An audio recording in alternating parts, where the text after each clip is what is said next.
안녕하세요. 감동의 모든 것입니다. 저희는 해외 커뮤니티 레딧과 감동의 모든 것 공식 이메일로 제보받은 실제 사연을 바탕으로 재구성한 스토리를 전달해드립니다. 구독과 좋아요, 알림 설정은 영상 제작에 큰 힘이 됩니다. 영상 수익은 독거노인 및 불우이웃에게 전액 기부되니 끝까지 시청 부탁드립니다. 그럼 본격적인 이야기 시작하겠습니다. 대한민국의 수도 서울에 있는 지하철역 엘리베이터. 지하철 엘리베이터의 문 앞에 선 외국인 여성이 엘리베이터의 탑승을 기다리고 있습니다. 곧이어 엘리베이터의 문이 열렸으나 어째서인지 입 주변과 얼굴이 검게 튀어나온 이 여성은 자신의 눈을 믿을 수 없다는 듯 엘리베이터 안에 타고 있는 한국인들의 시선을 피하고만 있는데요. 여성은 죄인이 된 듯 자신의 얼굴을 가리고 몸둘 바를 모르고 있습니다. 그런데 바로 그 순간 여성은 자신의 혀를 부여잡고는 바닥에 주저앉아 주위에 도움을 요청하고 마는데요. 과연 특이한 외모를 가진 이 여성에게는 도대체 무슨 일이 있었던 것일까요? 안녕하세요. 저는 현재 대한민국의 울산에서 살고 있는 이탈리아가 고향인 여자 제니트라고 합니다. 보통 저희 친구들은 대부분 한국이라는 아름다운 나라는 경험해 보지도 못한 채 이탈리아에서의 삶을 고집하며 살아가고 있기 때문에 친구들 사이에서는 유일하게 한국에서 살고 있는 저희 인생이 늘 화제거리의 중심인데요. 특히 이탈리아에 있을 때부터 다소 특이한 직업을 가졌다는 이유 때문에 수만 명의 사람들과 소통하며 지내온 저는 지금은 그러한 수만 명의 사람들에게 제가 살고 있는 한국에서의 삶을 직접 공유하고 한국의 진짜 모습을 알리기 위해 매일매일 SNS를 이용하며 바쁜 삶을 살고 있습니다. 제가 울산광역시에서의 삶을 정착하고 또 고집하게 된 이유에는 그저 단순히 한국이라는 나라가 좋아서 그런 것도 있겠지만 그것보다 더욱 중요하고 저에게 더 큰 목적은 바로 한국이라는 나라에 존재하는 한국인들 때문입니다. 저는 이탈리아에서도 제가 태어난 고향인 로마의 홍보대사를 담당하던 로마 지자체 직원이었는데요. 로마에는 무수한 유명 인사와 정치인들이 있지만 그러한 사람들과의 경쟁을 뚫고 제가 홍보대사가 된 이유는 단 한 가지였습니다.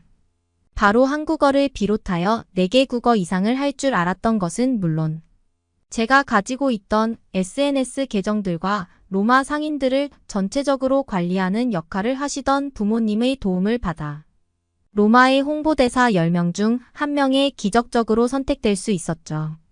로마에는 수십만 명 이상의 사람들이 거주하고 있지만 그 중에서도 로마를 찾아주는 외국인들에게 로마에 대해 알리고 홍보하는 마케팅 역할을 담당하고 있던 저는 친구들 사이에서 부러움의 대상이었습니다.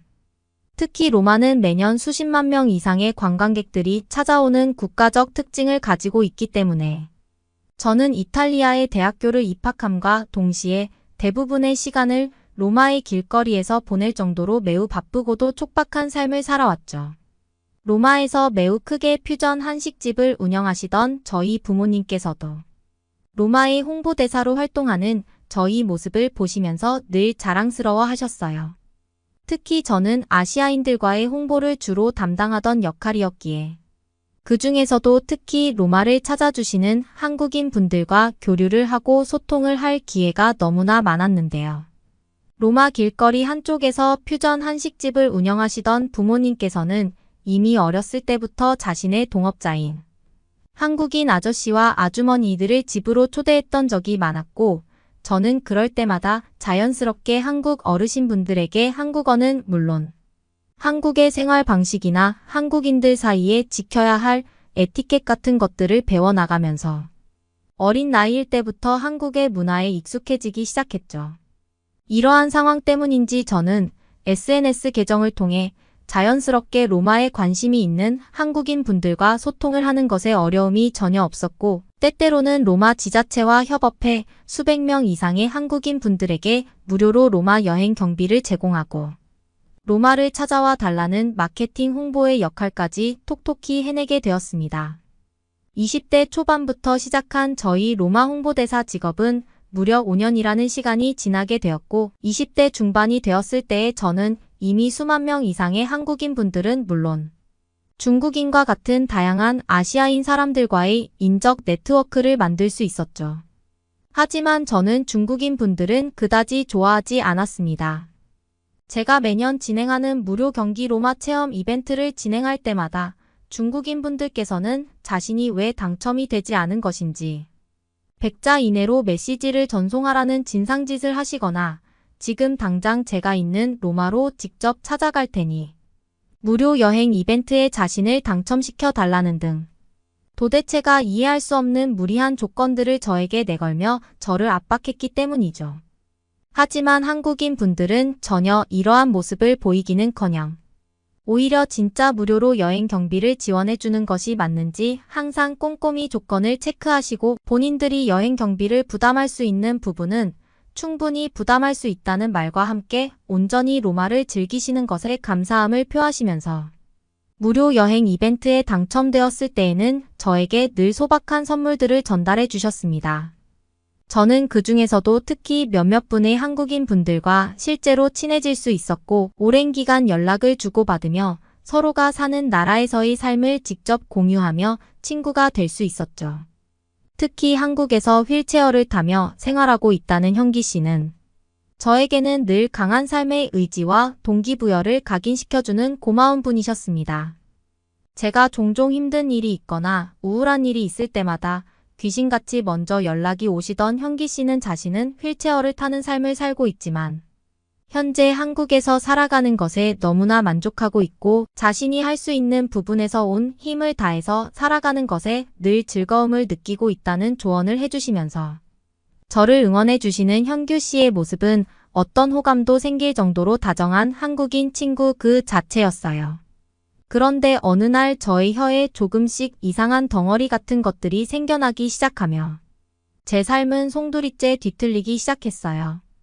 처음에는 그저 피곤해서 발생하는 혓바늘과 관련된 증상이라고 생각했으나 점점 시간이 지날수록 혓바늘이 진정되기는커녕 크기가 더 커지고 색깔도 더 진한 색으로 변해가면서 마치 하나의 종양처럼 발전하게 되었죠. 크기가 커질수록 저희 혀에 전달되는 고통도 기하급수적으로 증가하기 시작했고 그때쯤 저는 혀에 난 덩어리 같은 것의 심각성을 느끼고 로마에 있는 한 병원에서 정밀 검사를 받게 되었습니다.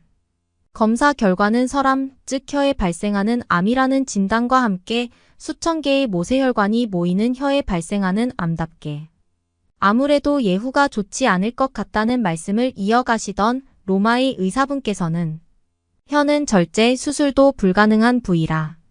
지금의 상황으로서는 그저 간단한 치료제들로 몸의 컨디션을 조절할 수밖에 없다는 절망적인 말을 해주셨어요. 의사분의 진단을 받고 병원의 거울을 본 순간 엄청나게 크기가 커진 저희 설암은 혀를 넘어볼까지 번져나가 제 얼굴은 도저히 정상적인 얼굴이라고는 볼 수 없는 지경으로 변해 있었죠. 병원에서도 갑자기 발생하는 설암의 특성상 정확한 원인은 파악하기 힘들다는 말과 함께 음식물을 섭취하는 것이 힘들면 의료용 빨대는 제공해 줄 수 있으나 그 이상의 치료 방법이나 안정 방법은 없다는 어처구니없는 말로 치료를 종료하시더군요. 저의 얼굴 반 이상을 뒤덮고 있던 남들을 받아들이기 힘들었던 저는 그때부터 밖으로 나가지 않고 집에서의 은둔 생활만 시작하게 되었습니다. 다행스럽게도 돈을 버는 생계 수단이었던 로마. 홍보대사는 SNS로도 충분히 저의 얼굴을 드러내지 않고 가능했기 때문에 그 점은 그나마 다행이었죠. 하지만 어느 날 로마 지자체는 제가 홍보대사의 역할에서 제외되었다면서 운영 중이던 SNS 계정을 후임자에게 넘기고 더는 홍보대사 역할을 하지 말아달라는 통보문이 내려오더군요.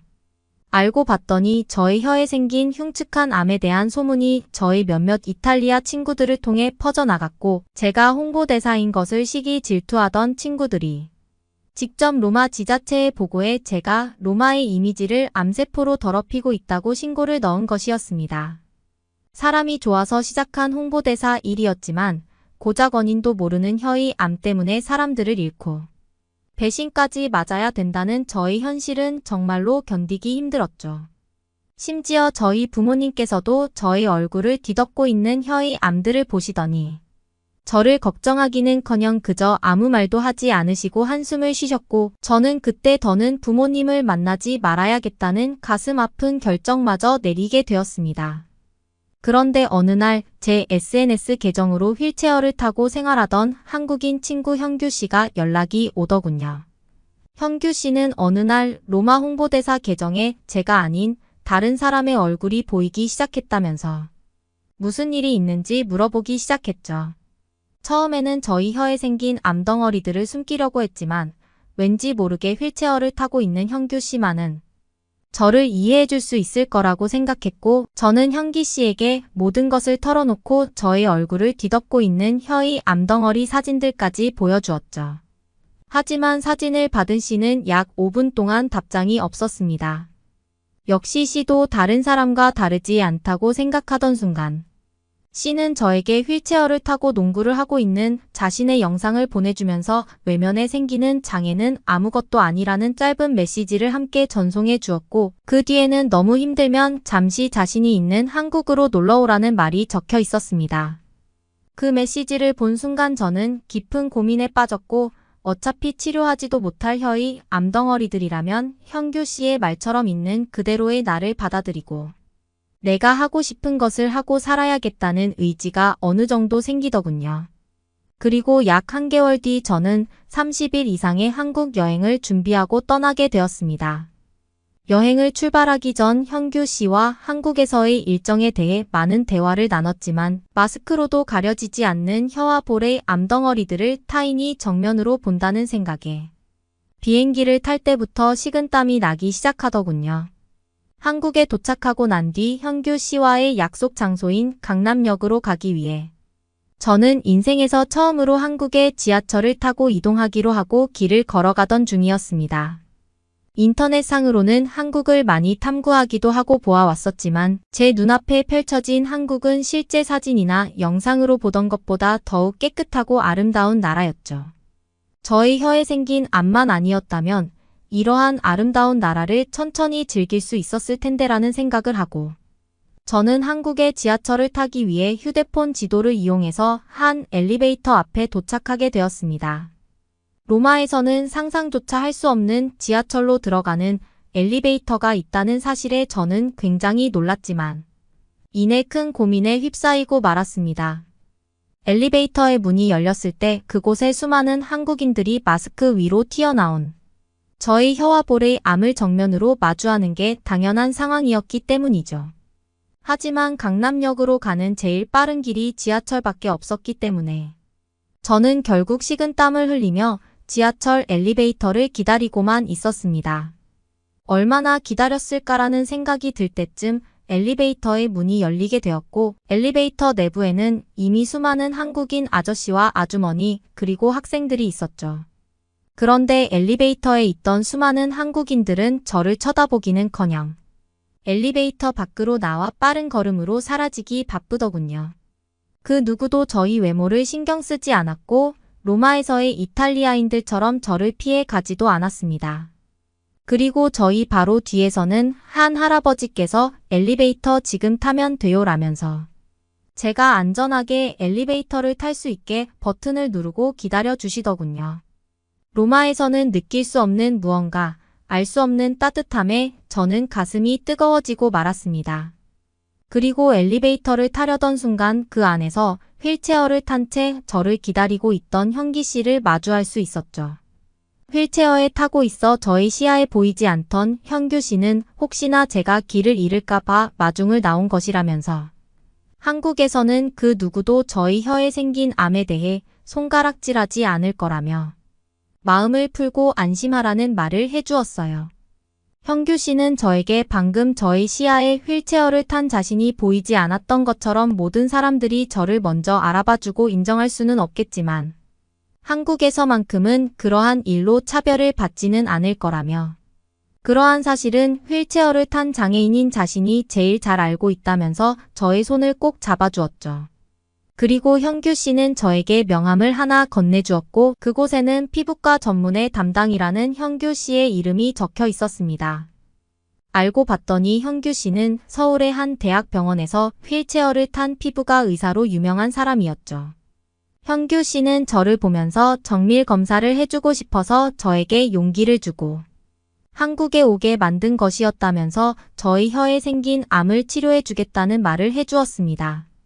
현규 씨와 함께 다양한 의사분들과 정밀 검사를 받은 저는 혀에 생긴 암에 대한 치료법으로 로마에 있던 의사분의 진단과는 달리 너무 튀어나온 부위는 충분한 성형시술을 통해 제거할 수 있을 것 같다는 답변을 받았고 곧바로 긴급 수술에 들어가게 되었죠. 다른 의사분들과 함께 직접 수술에 참여한 현기 씨는 모든 것이 괜찮아질 거라면서 저를 안심시켜 주었죠. 역시 한국의 의료기술은 정말 대단했던 것일까요? 수술에서 깨어나 저희 얼굴을 처음 거울로 본 순간 말도 안 되는 상황에 너무 놀랄 수밖에 없었습니다. 얼굴에 반을 덮는 것도 모자라 튀어나와 있던 혀와 볼의 암세포들은 대부분이 제거되어 평평한 상태를 유지하고 있었고 색깔도 많이 옅어져 있었기 때문이죠. 현규 씨는 저에게 수술이 상당히 잘 진행되었다면서 앞으로 몇 번의 수술을 더 거듭하면 아마 정상적인 피부 색깔로 충분히 돌아올 것이라면서 저에게 수술비는 선물이라는 말을 해주더군요. 그리고 약 1년 뒤 저는 한국의 울산이라는 도시에서 현규 씨와 함께 완전히 정착한 삶을 살아가고 있습니다. 가치관도 나이도 그리고 서로가 가진 장애의 상황도 비슷했던 저와 현규 씨는 서로에게 강한 끌림을 느꼈고 소박한 결혼식을 올리게 되었죠. 저의 부모님께서는 결혼식에 참석하지 않았지만 현규 씨만 제 옆에 있다면 저는 온전히 저로 존재하는 삶을 살 수 있을 것 같은 용기가 생겼습니다. 현규 씨가 보내준 하나의 영상이 저에게 용기를 심어주어 한국으로 올 수 있게 해준 것 같아서 너무나 감사하다는 생각이 드는 요즘입니다. 저는 에콰도르 출신의 뚜레라고 합니다. 지금은 한국에서 너무나 만족스러운 시간을 보내고 있지만 한때 중국에서 살아야 했던 4년이라는 시간을 떠올려 보면 어떻게 제가 그곳에 4년이나 있을 수 있었는지 신기하기도 하고 제 스스로가 대견하다는 생각마저 드는데요. 제가 어떻게 중국을 떠날 수 있었고 중국을 떠나면서 목격하게 된 중국인들의 이중성과 그리고 중국인들이 그렇게나 안 좋게 말하던 한국이라는 곳의 실체는 어땠는지 말씀드려볼까 합니다. 비록 제가 중국에서 대학을 다녀야 했지만 이것은 사실 운이 좋은 경우에 해당했습니다. 에콰도르는 이미 오래전부터 높은 실업률을 보여주고 있었고 에콰도르에서 의미 없는 대학에 진학하는 것보다 하루라도 빠르게 자신이 먹고 살 것을 찾아야 하는 상황인데 저는 이모가 중국에서 사업을 하고 있었기 때문에 중국의 대학에도 진학할 수 있는 대안이 있었던 것이죠. 에콰도르에서 이것저것 사업을 하다가 결국 사업이 커져서 중국의 공장까지 짓게 된 이모는 마침 중국에 체류하고 계셨습니다. 아마도 제가 중학생 때부터 중국으로 가셨던 것 같아요. 이모가 항상 하던 말이 있었는데요. 에콰도르처럼 작은 나라에서 돈 벌어먹기 어려우니 반드시 국제적인 감각과 시각을 키워야 한다며 다른 나라 언어도 많이 공부하고 다른 나라에서 돈벌이를 할 생각도 꼭 하라면서 말이죠. 저도 그런 말들에 동의하는 편이었는데요. 다만 그 대상이 중국일 줄은 몰랐어요. 지금 생각해보면 처음부터 한국이었다면 얼마나 좋았을까 싶네요. 하지만 이모는 지금 사업이 잘 될 때이고 중국으로만 오면 대학교까지 다 보내줄 수 있다며 이모가 이렇게 여력이 되니까 기회를 주는 것이니 무조건 오라는 이야기를 했어요. 저희 부모님도 그렇고 저도 그렇고 평소에도 국제적인 감각을 키워야 한다는 말에 크게 동의하고 있던 상황이었지만 제가 뭐 다른 나라로 유학 갈 형편도 아니었고 이모가 주는 기회를 잡는 것이 최선의 선택으로 보였습니다. 그렇지 않고 에콰도르에서 어중간한 대학을 졸업하고 어중간하게 실업자가 되느니 차라리 중국에서 대학을 나오면 경쟁력이라도 생기게 되고 혹시라도 또 중국에서 사업을 크게 해서 에콰도르의 평범한 직장인이 1년 열심히 일해야 벌 수 있는 돈을 중국에서는 한 달 만에 벌 수도 있으니까요. 물론 사업이 매우 잘 되었을 때 이야기지만요.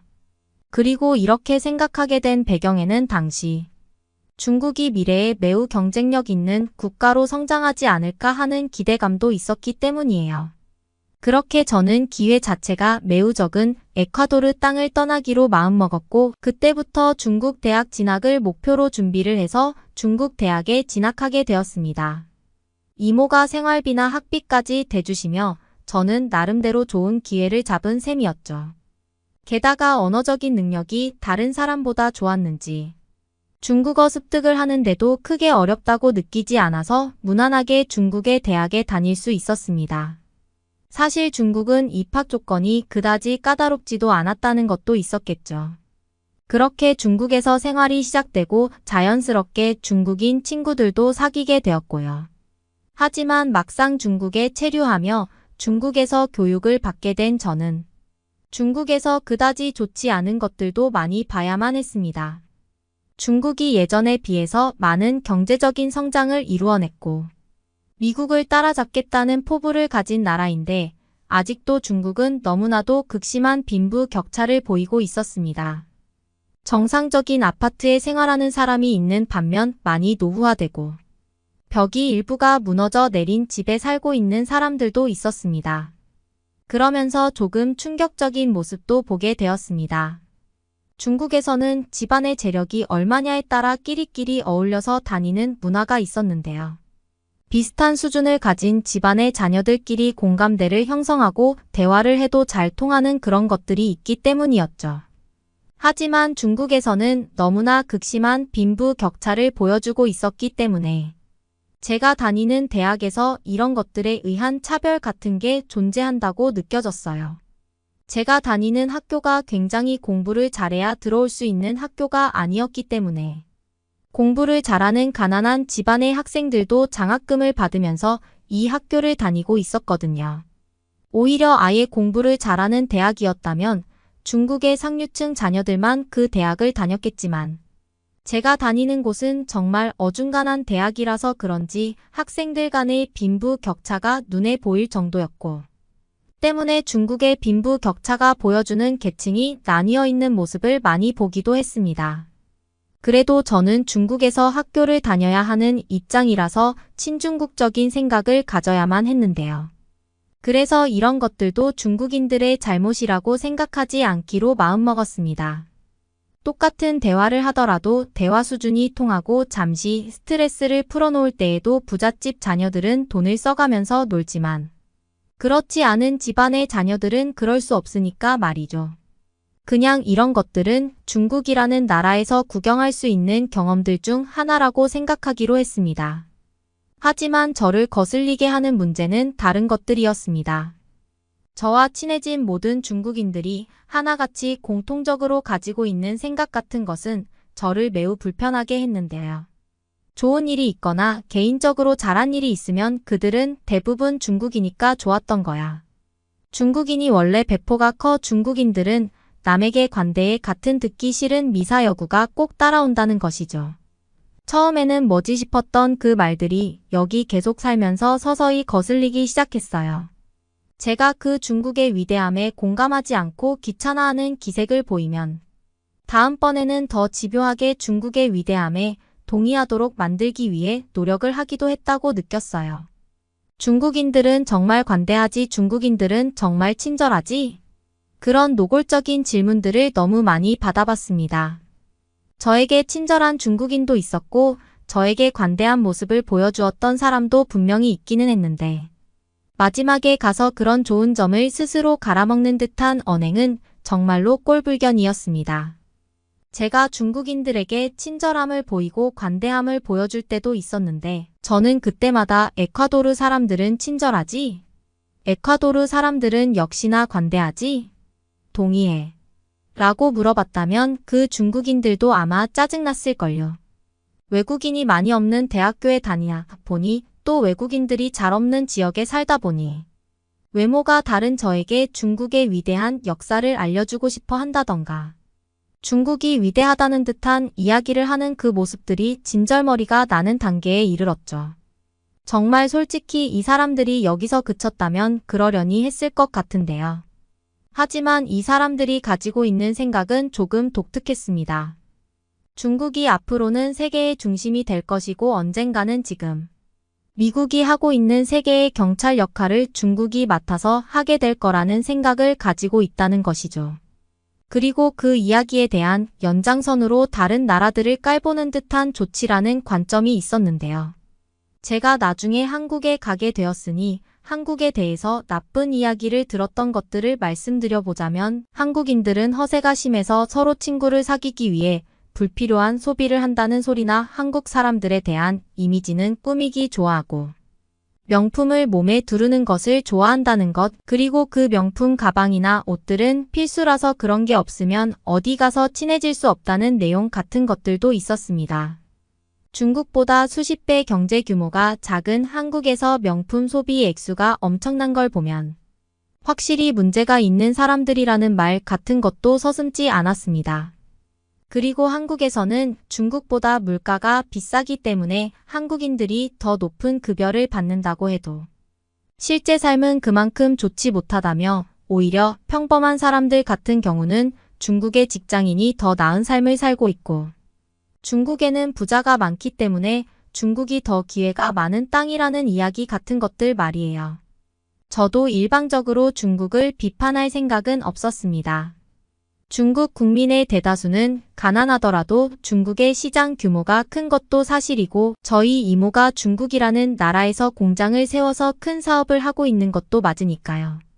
그런데 중국 사람들은 잘못된 사실들을 믿고 있었고 한국이나 다른 나라들에 대해서 작은 특성과 약간의 단점들을 상당히 과장해서 믿고 있는다는 측면을 보게 되었죠. 그래서 결국에는 중국에 대해서 비판적인 생각을 가지게 되었죠. 그래서 저는 중국 사람들이 다른 나라들을 깔보는 그런 말과 행동들을 할 때마다 정말 듣기 싫어서 귀를 막고 싶을 때가 꽤나 있었습니다. 사실 에콰도르도 작은 나라이고 세계 경제에 별 도움이 못 되는 나라인데 제가 없는 자리에서 에콰도르 욕을 했을 것도 분명했을 테고요. 모르긴 몰라도 어디 듣도 보도 못한 나라 아니겠냐며 아마 중국인들 사이에서 실컷 두들겨 맞지 않았을까라는 생각도 들었고요. 그렇게 저는 중국의 대학 졸업을 앞두고 제 진로에 대해서 고민을 하는 시기가 찾아왔습니다. 이모가 운영하는 공장에서 일을 배울까 고민도 해봤고 에콰도르로 돌아갈까 고민도 해봤는데요. 그러다가 저에게는 한 가지 선택지가 없어져 버리게 되었어요. 이모의 중국 공장이 완전히 폐업을 하게 되었거든요. 이모는 중국에서의 사업을 접고 공장을 베트남으로 완전히 이전시킬 계획을 세웠고 그것을 매우 추진력 있게 실행했어요. 사실 요즘에는 중국에 공장이 있는 게 어떤 산업에서는 오히려 마이너스가 될 수도 있죠. 정치적인 상황 때문에 중국 내 산업에 직접적인 영향을 주는 게 너무나 당연해져서 솔직히 이해할 수 없는 일들이 많이 일어났거든요. 많은 사업가들이 탈중국을 계획하고 있고 이모도 그런 사람들 중 한 명이었죠. 사실 저는 다행으로 여겼습니다. 중국에 더 있을 매력을 특별히 느끼지 못하고 있었는데 그냥 이대로 졸업을 하게 되면 자연스럽게 이모의 공장으로 취직해서 사무실 직원으로 일해야 하는 제 미래가 보이기도 했었고 그게 솔직히 그다지 마음에 들지는 않았었거든요. 하지만 이모는 중국에서 사업 철수를 결정했고 이모는 저에게 베트남으로는 따라오지 말라며 중국에서 일자리를 알아보던지 에콰도르로 돌아가던지 알아서 진로를 결정하라고 말씀하셨고 중국어를 배워놨으니 에콰도르에 돌아간다고 해도 다른 사람들보다 기회가 더 많을 거라는 조언도 해주었죠. 틀린 말은 아니었지만 저는 이것도 별로 마음에 들지 않았습니다. 에콰도르는 작은 나라이고 에콰도르로 돌아가봤자 제가 배운 중국어를 써먹어봐야 얼마나 잘 쓰겠냐 싶었거든요. 큰 무대로 나가고 싶었습니다. 마침 이모는 또 한 가지 구미가 당기는 말씀도 해주셨는데요. 전 세계에 거래 안 해본 나라가 손에 꼽고 당연히 다른 좋은 나라들에도 사업상 인맥이 충분히 있으니 원한다면 제3의 다른 나라의 취업도 가능한 도와주겠다는 말씀 말이죠. 그렇다고 취업을 보장한다는 것은 아니고 소개 정도만 해줄 수 있다며 말이죠. 마침 한국 시장에도 제품을 보내고 있던 이모에게 한국으로 자리를 알아봐 줄 수 있냐고 부탁했습니다. 이모는 흔쾌히 알아봐 주겠다고 했지만 한국어는 필수였죠. 그렇게 저는 졸업 전 마지막 학기에 모든 일과를 다 제쳐두고 하루 종일 한국어 공부에 매진해야 했습니다. 다행스러운 것은 한국어가 어렵기는 했지만 언어를 습득하는 머리가 저에게는 있었나 봐요. 생각보다 금방 배울 수 있었고 무엇보다도 소개받은 일자리는 그 한국 회사에서 중국인들을 상대로 업무를 하는 것이라서 고도의 한국어 실력을 요구받지는 않기도 했고요. 지금 제가 갈 수 있는 딱 알맞은 일자리였거든요. 중국 속담에 큰 물에 사는 물고기가 더 커지는 법이라는 말이 있는데 한국이 저에게는 큰 물이라고 생각했어요. 한국에 취업하는 게 확정이 난 것도 아니고 저에게는 새로운 도전일 뿐이었지만 학교에서는 졸업과 동시에 제가 한국으로 가는 게 예정이 되어 있다고 소문이 나버렸습니다. 중국인 친구들은 한국으로 간다는 저에게 한국에 대한 이상한 소리를 할까 봐 말을 아끼고 있었는데 오히려 제 생각은 완전히 틀렸다는 것을 알게 되었습니다. 제가 한국에 가는 것으로 알고 있는 중국인 학생들은 저에게 부럽다는 이야기를 하기 시작했어요. 그러면서 그제서야 한국 사람들은 정말 그렇게 멋지고 잘생겼다는데 한국 남자들이랑 친해지고 인맥도 넓어지면 한국 남자를 소개 좀 시켜달라는 등 한국어 공부는 잘하고 있냐며 나도 한국어를 공부해서 한국어를 좀 할 줄 안다는 등 솔직한 속마음을 털어놓기 시작했거든요. 그러면서 자기도 한국으로 취직하고 싶다며 나중에 꼭 기회가 있으면 소개를 해달라는 말을 하는 친구도 있었어요. 알고 보니 많은 중국인들은 한국을 싫어하는 게 아니라 그냥 한국이라는 나라를 부러워하며 질투하고 있는 마음이 있던 것이었어요. 그냥 한국을 내려치던 말들이 어쩌면 악의 없이 이들의 그냥 문화였을지도 모른다고 생각했어요. 조금만 더 깊게 생각해보면 요즘 중국의 젊은이들 사이에서 한국은 좋은 곳이라는 사실을 깨우치는 사람도 많이 있고 한국에 대해서 동경을 가지고 있는 사람도 많은 것들이 사실이니까요. 당연히 아직도 한국을 어디 후진국 줌으로 생각하는 사람도 있지만요. 하지만 그런 사람들에게도 한국으로 갈 수 있는 기회가 있다고 하면 그 사람들도 아마 한국행 기회를 잡지 않을까요? 객관적으로 봐도 한국이 중국보다 뒤처질 것은 없으니까요. 저는 그렇게 중국 사람들 중 상당수는 한국을 동경하고 있다는 진짜 속마음을 확인한 채 중국을 떠나 한국으로 가게 되었습니다. 정말 한국어를 배우기 위해 피나는 노력을 했고 정당하게 면접을 보고 실력으로 입사를 한 것입니다. 드디어 선진국에 살아볼 수 있는 기회가 저에게도 주어진 것이죠. 한국에서의 생활을 시작하면서 저는 큰 기대감에 부풀었습니다. 일단 작은 방 한 칸짜리 월세를 계약해서 입주도 했고요. 지어진 지 얼마 안 된 깨끗한 집은 아니었지만 겉 외관과 다르게 내부는 상당히 깔끔했으며 중국의 지저분하고 끈적이는 느낌의 원룸과는 차원이 다른 수준이었죠. 이것만으로도 벌써 쾌적한 기분이 들었습니다. 그리고 너무나 쉽게 중국의 길거리에서 마주쳐야 했던 거지들의 모습을 한국에서는 볼 수 없었습니다. 물론 어딘가에는 있겠지만 그 수가 너무 적어서 길에서 만나기 힘든 것이죠. 그냥 도시미관 자체가 중국과 많이 다르게 쾌적했습니다.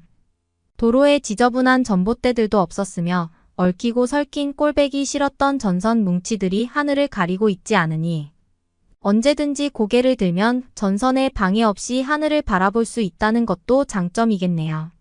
한국에서는 전선들을 대부분 지하에 매설했다고 하니 이런 것부터 중국과 다른데 어째서 중국 사람들은 한국을 우습게 생각하고 만만하게 보는 것인지 이해할 수가 없었습니다. 그들이 한국에 와보지 않았기 때문에 그런 말들을 하는 것이라고 생각하기로 했습니다. 중국이 더 우월하다고 생각하며 말하던 중국인들의 얼굴을 떠올릴 때면 기분이 썩 좋지 않았고요. 하루빨리 그런 것들을 제 머릿속에서 지워야겠죠. 그리고 제가 만난 한국인들은 자격지심이 없었어요. 이유 없이 중국을 욕하지도 않았어요. 어디에서나 한국인들은 친절했고 호의를 베풀어도 생색을 내지도 않았습니다. 그냥 한국 사람들하고 있으면 마음이 편했고 늘 서로를 존중하는 느낌을 받았습니다. 한국 사람들에게서 풍겨나는 분위기나 여유 자체가 달랐습니다. 한국 생활에서 저는 너무나 편안한 감정이 들었고요. 업무를 하는 데 있어서도 한국에서는 대부분 매뉴얼이 있었습니다. 세심한 것까지 신경 써서 일을 하면 되어서 크게 어렵지도 않았는데요. 중국에서 제가 방학 때 사회 경험한답시고 중국의 회사에 나가서 실습을 해본 적도 있는데요. 당연히 무급이었고 그냥 중국을 배운다는 생각으로 했던 일이지만 이렇게 한국처럼 정해진 절차가 명확하지 않았고 뭔가 깔끔하게 일을 하지도 않았고요. 인구 파워가 한국보다 아주 강력한 중국이라는 나라가 왜 한국을 따라잡지 못하고 있는지 그때 학생 때의 경험과 지금 한국에서 일하면서 느끼는 경험을 통해서 바로 알게 되기도 했고요. 저는 제가 본 한국과 중국의 차이점들을 알리고 싶었습니다. 그래서 종종 한국의 좋은 점들을 촬영해서 중국어로 말하며 틱톡에 영상을 올리고는 합니다. 아직도 정말로 중국이 한국보다 더 나은 곳이라고 생각하는 사람이 존재하기 때문이에요. 그리고 틱톡에 영상을 올리면서 생각보다 많은 중국인들이 한국이 더 좋은 것을 알고 있는 듯 했어요. 중국이 최고라는 생각을 이제는 지우자 발전하기 위해서는 현실을 알아야 한다는 댓글들도 많이 달리고 그런 댓글들이 가장 공감수가 많기도 하고요. 뭐 매일같이 좋은 댓글들만 달리는 것은 아니에요. 늘 악플에 시달리고 저를 협박하는 메시지가 오기도 하지만 그런 것들을 보면서 그냥 코웃음 치며 웃어 넘길 뿐이에요. 그들도 언젠가 제가 올리는 영상을 보다 보면 깨닫는 게 있지 않을까 생각하고 있습니다. 그리고 저는 지금 이모가 소개해준 그 회사에서도 만족하지만 더 높은 목표를 향해서 노력하고 있습니다. 사실 지금 제가 일하는 자리가 조금 독특한데요. 원래는 중국인이 일해야 할 포지션에 제가 자리를 차지하고 있는 느낌이 강합니다. 그래서 저는 한국어를 더 열심히 공부해서 더 좋은 한국의 직장으로 이직을 할 계획도 가지고 있고요. 이미 한국에서 사회생활을 하면서 한국의 많은 문화를 익혔고 한국어 실력도 많이 늘어서 더 큰 도전을 해보고 싶다는 생각이 든 것도 사실이니까요. 그리고 이미 한국과 사랑에 빠져버린 저는 언젠가는 안정적으로 한국에 정착하기 위한 계획 또한 가지고 있어요. 가끔씩 한국의 밤 공기를 마시며 생각에 잠기고는 하는데요. 에콰도르에서 중국을 거쳐 한국에까지 오게 된 지금 뒤돌아보면 참 많은 일들이 있었고 그런 일들을 생각하다 보면 지금 제가 이렇게 한국에서 생활할 수 있는 것에 감사한 마음이 들고는 합니다. 그리고 이런 감사하고 행복한 삶을 지속하기 위해서 저는 더 노력할 것이고요. 제가 한국 정착을 잘 알 수 있도록 작게나마 응원의 메시지 보내주시면 감사하겠습니다. 호주의 한 가정집. 엄마 진짜라니까. 한국에서 만난 새로운 엄마가 엄마의 병을 치료해 줄 수 있다니까. 암에 걸린 엄마 앞에서 한국의 엄마에게 함께 가자고 이야기하는 호주 여성이 있습니다. 과연 그녀에게는 무슨 일이 있었던 걸까요? 안녕하세요. 호주에서 온 교환학생 소피아라고 합니다. 사람들이 다른 나라로 여행을 가거나 정착을 하는 가장 큰 이유는 모국에서 경험해보지 못한 것을 깨닫거나 잊지 못할 추억이 있기 때문인 것 같아요.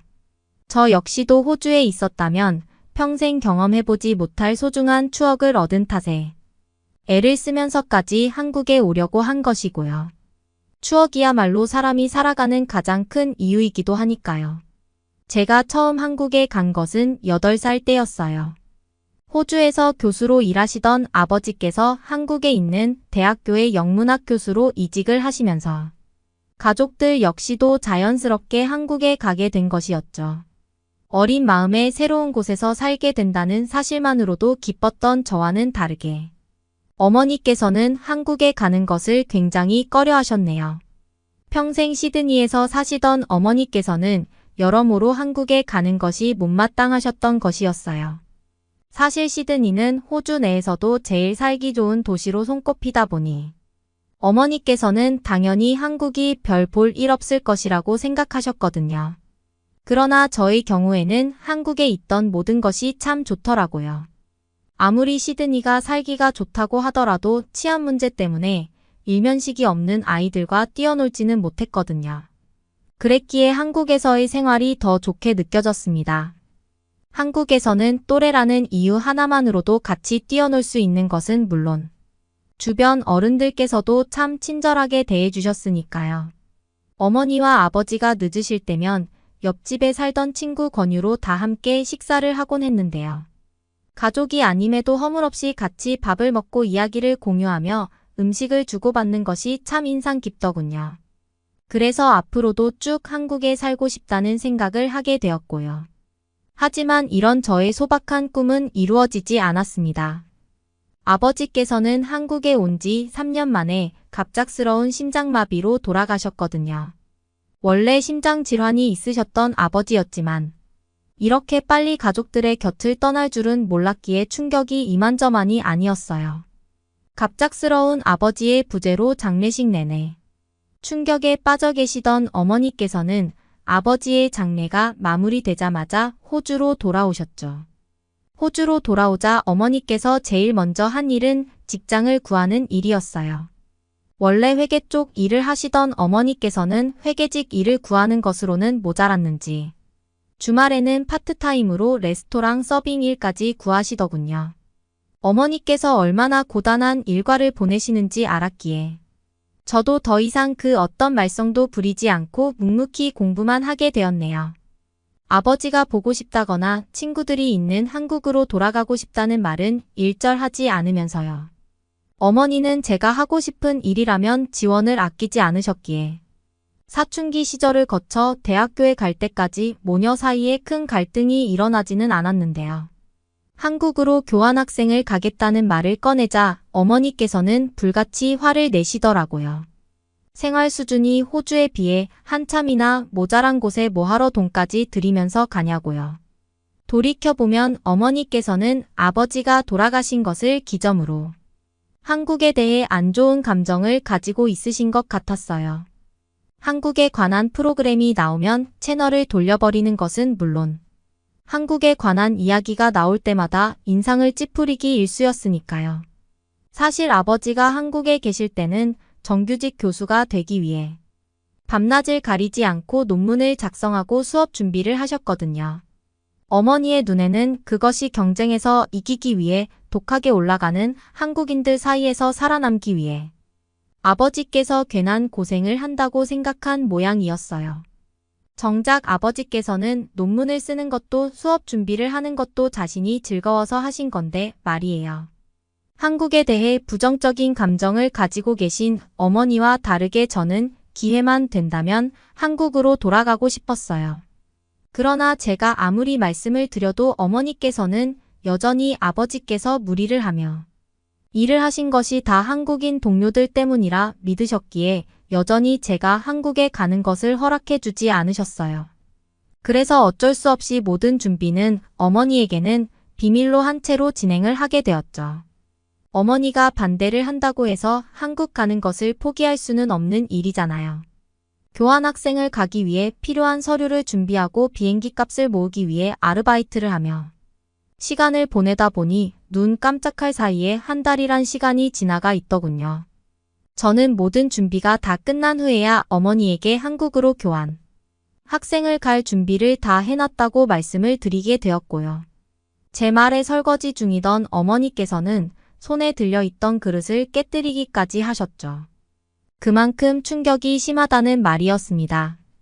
이후의 일은 모두가 예상하셨다시피 어머니에게 심한 꾸중을 들었어야 했어요. 인생에서 가장 중요한 순간을 한국 같은 이기적인 국가로 가서 낭비를 한다면서요. 그렇지만 이미 교환 학생에 대한 준비는 다 맞춰놨기에 어머니께서도 더 이상의 관여는 하지 못하셨고요. 그래도 하나뿐인 자식이기 때문이었을까요? 어머니께서는 공항까지 직접 마중을 나와주시며 직접 환전한 돈을 건네주기까지 하셨네요. 어머니의 가슴을 아프게 하며 떠난 한국행이었기에 뻔뻔하게 느껴진다고 해도 당당한 척을 하고 싶었어요. 하지만 손수건이 다 젖도록 눈물을 흘리시는 어머니를 보고 있자니 저도 덩달아 울컥 눈물이 맺혀오더군요. 너무 이른 때 어머니를 떠나는 건가 하는 후회가 들기도 했습니다. 그렇지만 제 입장에서는 어쩔 수가 없었어요. 어머니가 제게 원하는 것은 대학교를 졸업하고 실리콘밸리에 있는 대기업에 입사를 하여 그곳에서 좋은 짝을 만나 결혼을 하는 것이었어요.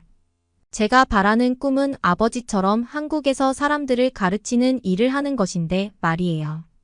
어머니의 마음을 아프게 하는 것은 무척이나 속상했지만 이대로 교환학생을 포기한다면 영영 제 꿈을 이룰 수는 없다고 생각했기에 억지를 부리면서까지 한국에 오게 된 것이었죠. 그래도 인천공항에 도착하자 어머니에게서는 이왕 교환학생으로 가게 되었으니 많이 배우고 돌아오라며 응원의 메시지를 보내주셨기에 한결 편한 마음으로 한국에서의 첫 발을 내디딜 수 있었습니다. 10년 동안 한국은 이전보다 더 많이 발전한 것처럼 보였어요. 제일 놀랐던 것은 지하철에서도 와이파이가 연결된다는 점이었고요. 심지어 빠르기까지 한 인터넷을 사용하며 새삼 한국이 IT 강대국이구나라는 생각을 하기도 했네요. 저는 제일 먼저 아버지와 자주 갔던 홍대를 가게 되었는데요. 아기자기한 액세서리며 스티커를 파는 상점들이 많은 덕분에 시간 가는 줄 모를 정도로 길거리를 돌아다니게 되더라고요. 밤이 되자 거리 곳곳에서 버스킹을 하는 사람들 덕분에 눈 호강을 하는 동시에 귀까지 즐거워졌습니다. 시드니의 경우에는 해안이 한눈에 보이는 아름다운 자연 경관을 가지고 있다면 홍대의 경우에는 젊은 활기가 느껴지는 도시적인 아름다움이 있는 곳이라고 표현할 수 있었어요.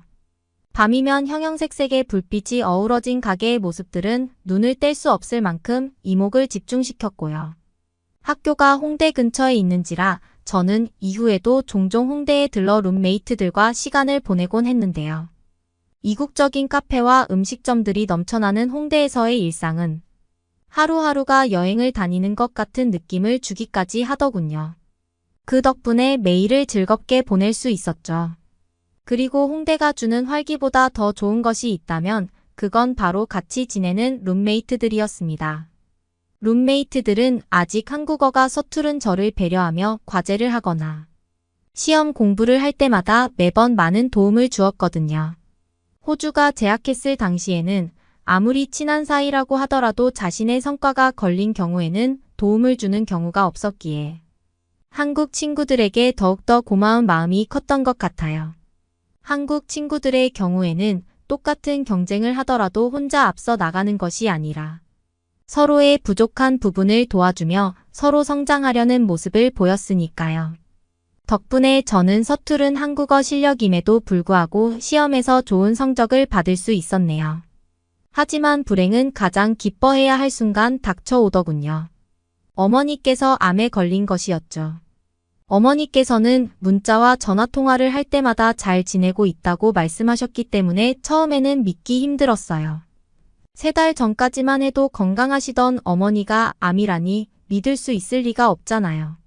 그래도 불행 중 다행인 것이 있다면 어머니가 걸리신 암은 암 중에서 완치율이 90%나 되는 갑상선암에 걸렸다는 것이었어요. 그렇기에 어머니께서도 아무 걱정하지 말라며 오히려 저를 다독여 주셨습니다.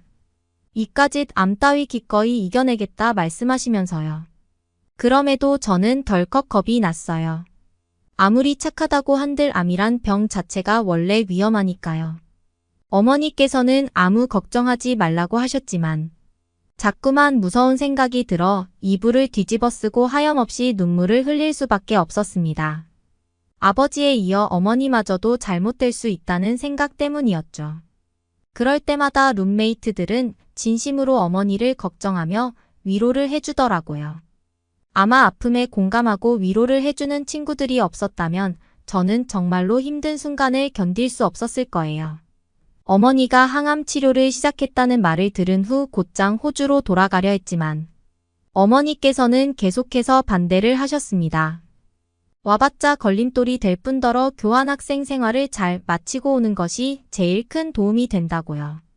그러면서 다시 시드니에 돌아왔을 때는 건강하게 완치를 해 있을 거라며 장난스레 말씀하기도 하셨어요. 아픈 와중에도 걱정을 할까 웃어 넘기는 어머니의 목소리를 듣고 있자니 고개가 저절로 떨어뜨려지며 그동안 내가 참 어머니에게 무심하고 못된 딸이었구나라는 것을 깨닫게 되더군요. 하지만 문자와 전화를 통해 어머니에게 마음을 표현하기에는 차마 용기가 나지 않았기에 저는 메일을 통해 어머니에게 구구절절하게 제 마음을 써내려가기 시작했습니다. 제가 얼마나 어머니를 사랑하는지와 지난날의 행동에 대한 반성 같은 것으로요. 어머니 역시도 평소에 자신의 마음을 솔직하게 드러내지 못하셨기에 답장이 왔을 거라고는 전혀 생각하지 못했는데요. 학교 수업을 마치고 와보니 어머니께 답장이 와 있더라고요. 그리고 메일의 내용을 확인하고는 한 번 더 놀랄 수밖에 없었어요. 제가 메일을 보낸 사람은 어머니가 아닌 생판 모르는 남이었거든요. 어머니가 아닌 다른 사람에게 낯간지러운 편지를 보냈다는 생각에 창피하고 민망하기도 했지만 정성스레 보내주신 답장을 읽자 스스로도 깨닫지 못하는 사이에 불안했던 마음이 진정되었네요. 답장에는 어머니가 저를 얼마나 어여쁘게 여길지와 이 사실을 어머니가 알게 된다면 무척이나 힘이 될 거라는 내용이 적혀 있었으니까요. 일면식도 없는 사람이 보낸 답장이었지만 진심이 담긴 내용의 답장은 저의 불안을 잠재워줄 뿐 아니라 마음을 따뜻하게 데워주었고 잘못 보낸 메일로 이어진 인연은 이날 이후로 쭉 이어지게 되었죠. 메일에 답장을 해주신 분께서는 저와 동갑인 딸아이가 있다고 말씀해 주셨어요. 이 때문에 제가 보낸 메일을 그냥 지나칠 수 없었던 거고요. 아주머니께서는 딸의 마음이 궁금할 때면 저에게 메일을 보내셨습니다. 저는 어머니가 걱정될 때면 아주머니에게 메일을 보냈고요. 비록 얼굴 한번 제대로 본 적 없는 사이였지만 2개월 동안 주고받은 메일이 쌓여가며 아주머니와는 친밀감이 느껴지더군요. 그래서 학교 축제에 그 한국인 아주머니를 초대하기까지 한 것이었어요. 축제 당일 저는 룸메이트들과 전을 구워서 팔게 되었어요. 저는 어렸을 적 아버지와 즐겨 먹던 한국 음식 중 가장 좋아하는 음식이었거든요. 원래라면 어머니에게 직접 만든 전을 대접해 드리고 싶었지만 어머니는 호주에 계신 데다가 항암 치료 중이셨기에 전을 드시지 못하셨기에 아주머니만이라도 제가 만든 전을 꼭 드셔주었으면 좋겠다고 생각했네요. 마음이 어려운 순간 힘이 돼준 아주머니에게 직접 만든 음식을 꼭 대접하고 싶은 마음이 컸으니까요. 부스 준비가 다 끝났을 무렵 단정한 차림의 중년 여성분이 찾아오셨고 저는 단번에 알아볼 수 있었습니다. 그동안 수차례나 메일을 주고받았던 아주머니라는 걸 말이에요. 직접 구운 김치전을 내어드리며 마음이 힘든 순간 위로를 메일로 위로를 해주셔서 감사하다고 인사를 드리자 아주머니께서는 오히려 제게 고맙다며 인사를 하시더군요. 그러더니 사실 자신은 거짓말을 했다며 사과를 하기까지 하셨죠. 의외의 이야기에 잠시 뜸을 들이자 아주머니께서는 입을 여시며 제가 몰랐던 이야기를 해주셨어요. 사실 저와 동갑이라던 아주머니의 딸은 3년 전 교통사고로 세상을 떠났다고 말씀하셨습니다. 그러면서 남편도 없이 애지중지 키우던 딸이 한순간에 사라지자 그 빈자리를 견디지 못하고 몇 해가 지나도록 참만이도 힘들었다고요. 그리고 제가 메일을 보낸 날은 딸의 2첫 번째 생일날이었다며 말씀을 해주셨습니다. 그래서 더더욱 제가 보낸 메일을 모른 척할 수 없었다고 하셨어요. 마치 하늘에 있는 딸이 자신에게 보낸 말 같아서요. 입을 꾹 다물며 손으로 눈물을 훔치시는 아주머니의 모습에 저도 가슴이 먹먹해져 오더군요. 아버지가 떠난 후 어머니께서도 이렇게 간절하고 힘들게 나를 키우셨겠구나 하는 생각 때문에요. 더불어 어머니에게 스스로가 얼마나 소중한 존재인지도 깨닫게 되었습니다. 이야기가 끝난 뒤 아주머니께서는 제 손을 잡으시며 부탁을 해오셨어요. 저만 괜찮다면 자신이 한국의 엄마가 되어주면 안 되겠냐고요. 아주머니 같이 다정하신 분이 챙겨주신다는 것만으로도 감사했기에 저는 기꺼이 고개를 끄덕였네요. 이후로 아주머니와 허물없는 사이가 된 저는 주말이면 아주머니 댁으로 놀러가게 되었어요. 그럴 때마다 아주머니께서는 제가 좋아하는 음식들을 정성스럽게 차려주셨죠. 게다가 늦은 시간까지 기숙사에 돌아가지 않는 날이면 아주머니께서는 직접 저를 데리러 오시기도 하시더라고요. 딸이 늦으면 엄마가 데리러 가는 법이라면서요. 이것만으로도 참 감사했지만 어머니의 상태를 전해 들은 아주머니께서는 어머니를 한국으로 모셔와 주기까지 하셨어요.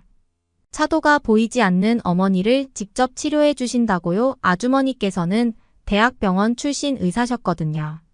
어머니의 수술이 끝난 뒤 아주머니에게 전해 듣기로 조금만 늦었어도 상태가 좋지 않아 큰일이 날 뻔했다고 하셨죠. 직접 어머니의 수술까지 해주신 아주머니에게 감사함과 동시에 울컥 화가 나기도 했어요. 호주의 의료 시스템이 악명 높은 것은 익히 들어 알고 있었지만 위독한 환자에게까지 혹독하게 굴 줄은 정말 몰랐거든요. 치료비며 수술비까지 한국의 4배 이상 비싼 금액을 지불하면서까지 이런 대우를 받아야 한다는 사실에 화가 나기도 했고요. 어느 정도 몸이 회복이 된 어머니께서는 아주머니에게 너무 큰 은혜를 받았다며 어쩔 줄을 몰라 하셨어요. 그러자 아주머니께서는 이렇게 착하고 예쁜 딸을 한국으로 보내주신 것만으로도 감사하다며 오히려 어머니의 인사를 사양하셨습니다.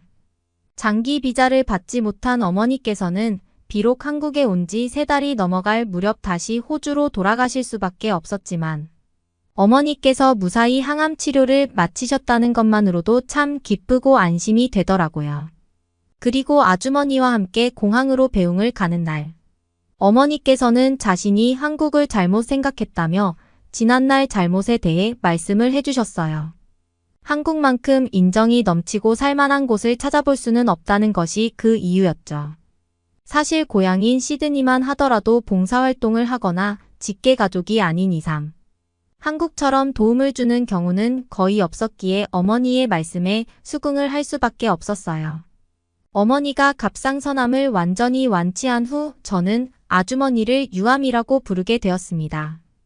한국 생활에 잘 적응할 수 있도록 도움을 주며 호주에 계신 어머니의 수술까지 맡아주신 아주머니는 가족이나 다름없었으니까요. 10년 후 경제적으로 탄탄한 기반이 잡힌다면 어머니를 한국으로 모셔와 아주머니와 함께 모시고 살면 좋겠습니다. 오늘의 사연은 여기까지입니다. 응원이나 남기고 싶은 말이 있으시면 댓글로 남겨주세요. 사연자분께 전달해 드리겠습니다. 저희 감동의 모든 것은 실제 사연 제보를 받고 있습니다. 채택되신 분께는 선물도 드리고 있습니다. 저희의 사연이 여러분의 하루에 작은 힘이 될 수 있었으면 좋겠습니다. 지금까지 한국의 감동적인 이야기를 전해드리는 감동의 모든 것이었습니다. 구독과 좋아요를 눌러주시면 영상 제작에 큰 힘이 됩니다. 감동적인 사연을 주변 사람들에게 공유하고 함께 이야기 나눠보세요. 끝까지 시청해주셔서 감사합니다. 더욱 더 좋은 영상으로 찾아뵙겠습니다.